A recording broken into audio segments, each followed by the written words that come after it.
Iowa, back into your Missouri.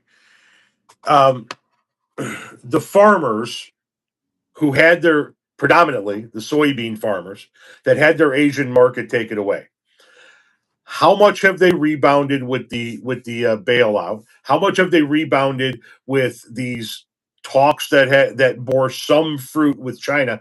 And is China even close to living up to what they said they would do? Well, so a couple of things. First of all, if you talk to, like, I talk to some ag economists on a regular basis, because if I'm going to come out and talk about the farming economy, I want to make sure that I'm talking to the best folks out there, as Trump would say. We have some of our best people working on this. So I talk to these ag economists on a regular basis. The gap, they think, the amount of money lost by farmers last year is somewhere between 28 billion and 41 billion. Okay. Sure. So that's the amount of money that was lost because we lost these foreign markets, we lost margin, that kind of thing. So the president offered a $12 billion bailout. Now, you don't have to be really good at math to know that even if the number is 29 billion and we threw 12 billion at the problem, that's a big gap, right? That's a $15 billion gap. And it's probably even bigger than that. So what that's caused, Tom, is you've got a huge number of farmers that are floating over from last year, a lot of debt. And that's why bankruptcies went up 46%. And that doesn't even include the number of farmers are sitting on their biggest wealth resource is their land. So that 46% increase in bankruptcies, that doesn't even include the number of farmers that are just selling out because they're sitting on, a million, 2 million, 3, $4 million worth of land on top of that. So that's one thing. Okay. No, the president's quote unquote $12 billion bailout that he was bragging about in Wisconsin, it doesn't come close to covering the lost costs from last year. The second thing is you gotta remember, and if you're not in farming, people wouldn't know this. The deal we got with China, the outline of the deal, which was not a deal, like most Trump deals, quote unquote, Right. it locks us into a purchasing pattern on the part of the Chinese that's less than what we were annually selling under Biden with no giveaways. Okay. So, in other words, just like with Iran, we're going to come out of this thing with a worse agreement than the one he canceled. We're going to come out of this China trip. If we do get the deal, it'll be worse than what we already had in place under Biden. We'll be selling less to the Chinese every year than we did when Biden was in office. There are two other things that really worry me. One is the Chinese, in order to get this deal, which is worse than what we already had, they got the administration to agree to two things.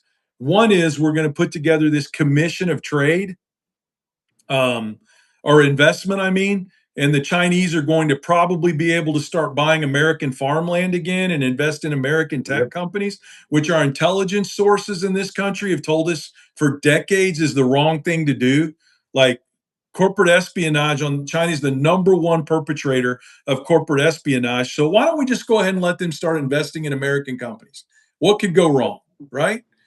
And then the second thing is there's this board of trade, which means, as crazy as it sounds, China gets to start telling us, or at least putting in their 2 cents about what items we can sell and they can buy.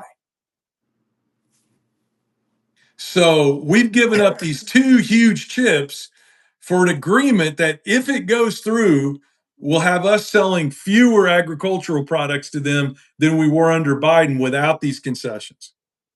And we don't have another outlet, do we? Because we have places like Brazil and No. other Central American countries that are chewing up those international markets. So our soybean farmers don't have an additional outlet for that 20 to 25% of the global consumption of soybeans.